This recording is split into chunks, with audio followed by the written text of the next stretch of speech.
வணக்கம் என் அன்பான உறவுகளே. கிட்டத்தட்ட பல ஆண்டுகளுக்கு முன்பு நான் பேசிய வசனம், நான் நினைக்கின்றேன் 30 ஆண்டுகளுக்கு முன்பு என்று. அதை இன்று அது கெசட்டிலே பதிவாகி இருந்தது. எனது காரிலே என்று அது கெசட் பிளேயர் இருந்த காரணத்தால் அதை எடுத்து நான் போட்டு பார்த்தபோது எனக்கு ஆச்சரியமாக இருந்தது. இது எனது குரலா இல்லை நான் இப்படி எழுதியிருக்கிறேனா என்று. இதை கேட்டு பார்த்து விட்டு தயவு செய்து உங்களின் அபிப்பிராயத்தை தாருங்கள், அதாவது உங்களது விமர்சனத்தை. நன்றி, வணக்கம். இது ஆர் மோகன். மேஜை அருகே போனேன். கதையை சற்று பின்னால் இழுத்து அமர்ந்தேன். வெள்ளைத்தாளில் உச்சியில் கடவுள் துணை என்று எழுதிவிட்டு துவங்கினேன். கவிதையை முடித்துவிட்டு படித்து பார்த்தேன். நிறைவில்லாமல் ஏதோ குறைவது போல் இருந்தது. எழுதிய தாளை கசக்கி அங்கிருந்து குப்பை கூடையில் போட்டுவிட்டு மீண்டும் எழுதினேன். இந்த முறையும் திருப்தியாக வரவில்லை. தொடர்ந்து எழுதியதில் குப்பை கூடைதான் நிரம்பியதே தவிர நிறைவான கவிதை வரவே இல்லை. எப்போதும் எழுத நினைத்ததும் மறுகணமே கவிதை வந்துவிடும் எனக்குள் என்று மட்டும் ஏன் இந்த வறட்சி? அமைதியாக யோசித்தேன். உள்ளுக்குள் உற்று பார்த்தேன். நிஜம் தெரிந்தது. அளவு கடந்த சந்தோஷத்தால் மனசு அங்குமிங்குமாக அலைப்பாய்ந்து கொண்டிருந்தது.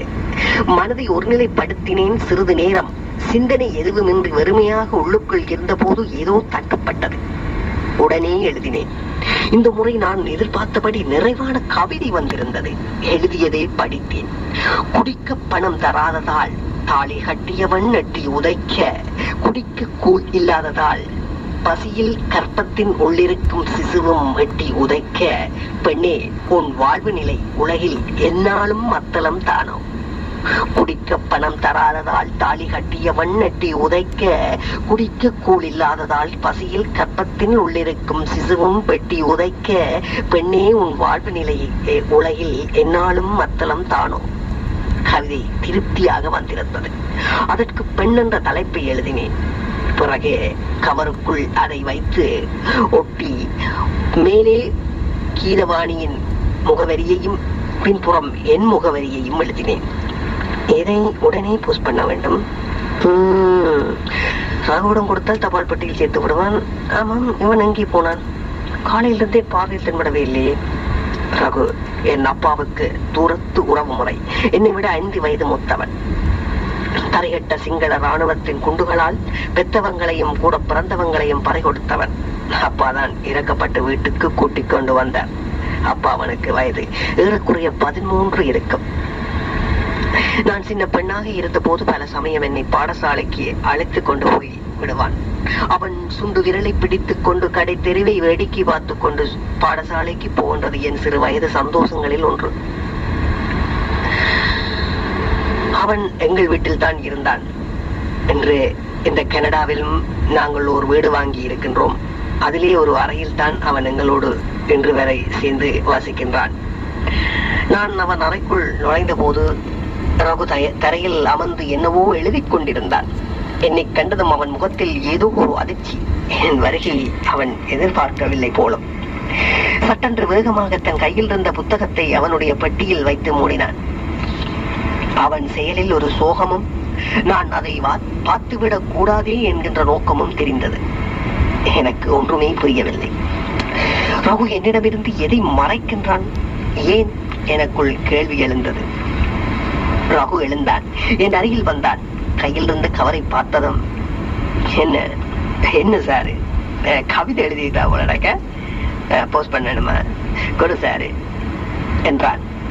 அவன் முகத்தில் ஏதோ ஒரு சோகம் அப்பி இருந்தது. கண்கள் சிறிது கலங்கி இருந்தன. அழுதிருப்பானோ? ஒருவேளை அம்மா ஏதும் திட்டியிருப்பாளோ? குழப்பமாக இருந்தது. அதை வெளிக்காட்டாமல், சரி ரகு, இந்த இதை கொண்ட போஸ்ட் பண்ணிட்டு அப்படியே வரும்போது எங்கட நீலம் சில்க்ல எந்த 2 பிளவுஸ் இருக்கு, அதை வாங்கி கொண்டு வந்துடு. முடிக்க கொஞ்சம் நேரமானாலும் பரவாயில்ல, இருந்து வாங்கி கொண்டு வா. நான் சொன்னதும் ரகு தலையை ஆட்டி விட்டு வெளியே போனான். அவன் போனதும் அவனது பெட்டியை மெல்ல திறந்தேன். அந்த நோட் புத்தகத்தை பெட்டியில் ஒரு ஓரமாக இருந்தது. அதன் பக்கத்தில் அடுக்கி வைக்கப்பட்ட காகிதங்களையும் கை ஊசியால் தைத்து ஃபைல் செய்யப்பட்ட இன்னொரு தொகுப்பும் இருந்தது. அதை எடுத்து முதல் பக்கத்தை புரட்டிய எனக்கு தீயை தொட்டது போல் இருந்தது. அதிர்ச்சியுடன் வேகமாக அடுத்த பக்கங்களை புரட்டிய எனக்கு மேலும் அதிர்ச்சி. எல்லாமே எல்லாமே என் கவிதைகள். நான் திருப்தியாகவில்லை என்று கசக்கி குப்பை கூடையில் போட்ட என் கவிதைகள். இவற்றையெல்லாம் இவன் ஏன் எடுத்து பத்திரப்படுத்தி வைத்திருக்கின்றான்? எனக்குள் மீண்டும் வினா எழுந்தது. அதற்கான பதில் கடைசி பக்கத்திலேயே இருந்தது. ரகுவே எழுதியிருந்தான். தான் பெற்ற பிள்ளை ஊனமாய் இருப்பினும் அதை ஒருபோதும் தள்ளி வைக்க மாட்டாள் தாய். ஆனால் இவை பிரசவிக்கப்பட்ட மறுகணமே ஒதுக்கி வைக்கப்பட்டவை. மற்றவர்களுக்கு எப்படியோ என்னை பொறுத்தவரை கவிதைகளும் குழந்தைதான். தான் பெற்ற பிள்ளை ஊனமாய் இருப்பினும் அதை ஒருபோதும் தள்ளி வைக்க மாட்டாள் தாய். ஆனால் இவை பிரசவிக்கப்பட்ட மறுகணமே ஒதுக்கி வைக்கப்பட்டவை. மற்றவர்களுக்கு எப்படியோ என்னை பொறுத்தவரையும் கவிதைகளும் குழந்தைகள் தான். படித்ததும் யாரோ என் கன்னத்தில் படாக அறைவது போல் இருந்தது. இது இது ரகுவின் இன்னொரு முகமா? அவன் மனம் இவ்வளவு விசாலமானதா? உடலற்ற பொருளுக்காகவும் வேதனைப்படுமா? கவிதையை எழுத வரும் என்பதால் எனக்குள் சிறிது கர்வம். இப்போது ரகுவின் கவிதையை பார்த்ததும் என் கர்வம் புதைந்து போனது. அதிர்ச்சியிலிருந்து மீளாத நான் அந்த காகித தொகுப்பை வைத்துவிட்டு பக்கத்தில் இருந்த நோட் புத்தகத்தை எடுத்தேன். முதல் பக்கத்திலேயே சார்மதி என்ற என் பெயரில் ஒரு கவிதை. தகைக்கும் தணலுக்குள் தவம் இருக்கிறேன், சுடவில்லை நெருப்பு ஏனெனில் எனக்குள் நீ. தகைக்கும் தணலுக்குள் தவம் இருக்கிறேன், சுடவில்லை நெருப்பு ஏனெனில் எனக்குள் நீ.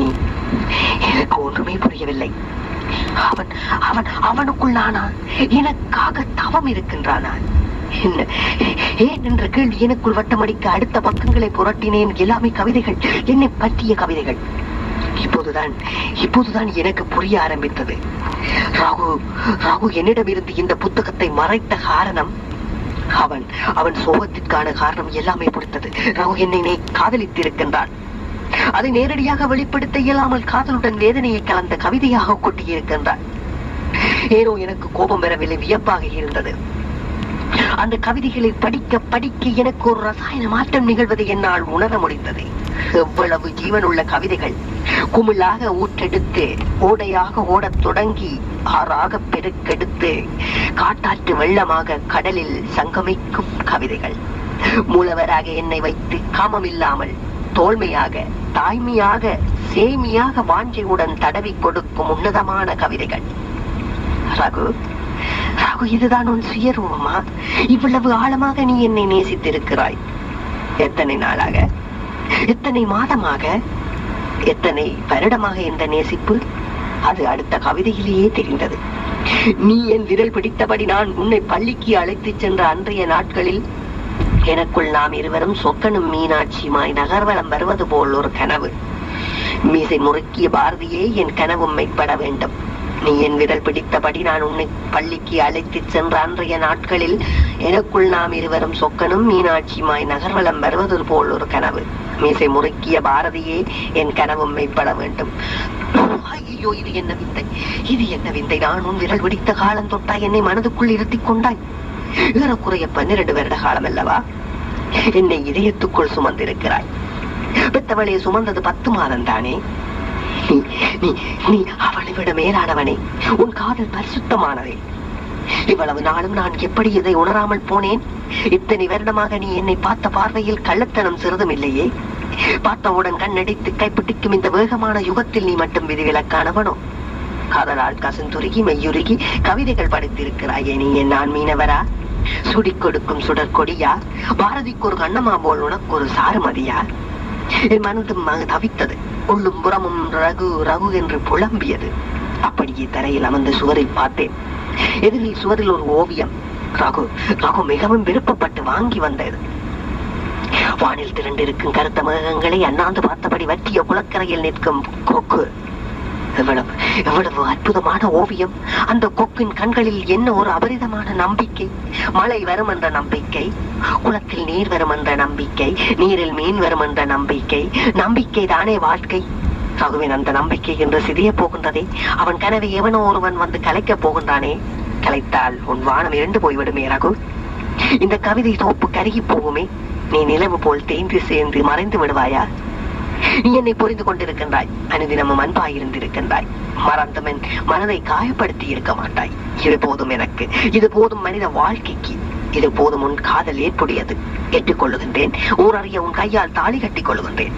இதை என் முடிவை இன்று மாலை பெண் பார்க்க வருபவர்கள் வருவதற்குள் அப்பாவிடம் சொல்லிவிட வேண்டும். ரகுவை தான் திருமணம் செய்து கொள்வேன் என்று சொன்னால் மறுகணமே அப்பா கோபத்தால் கொதிப்பார்.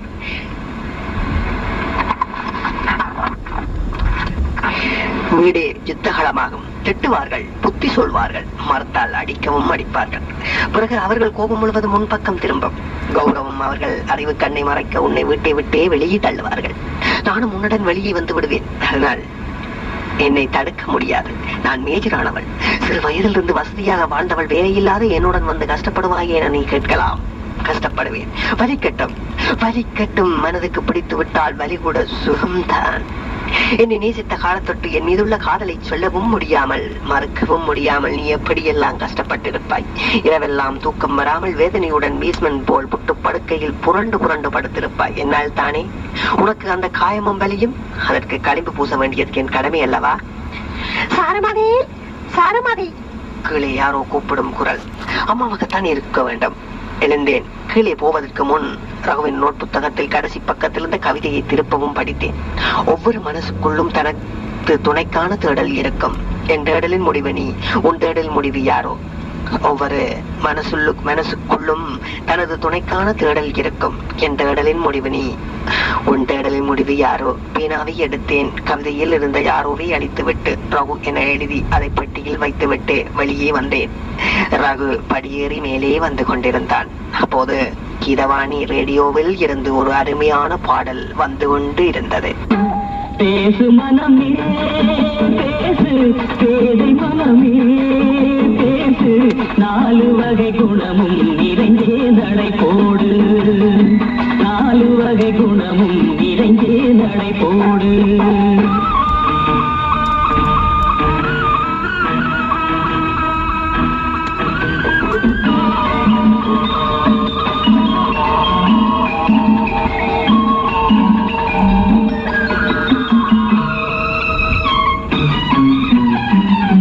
கரையேறி ஆடிடும் அலைகள் கடலோடு மறுபடி ஓடும், கரையேறி ஆடிடும் அலைகள் கடலோடு மறுபடி ஓடும், அலை கூட நாணம் கொண்டாடும், அதுபோல பெண்மை கொண்டாடும், மூடிய பாடையும் நாடிய பார்வை நாடகம், மௌனமும் பெண்மையும் சீதன செல்வமந்தோ. பேசு மனமே பேசு, பேதை மனமே பேசு, 4 வகை குணமும் நிறைந்தே நடை போடு, 4 வகை குணமும்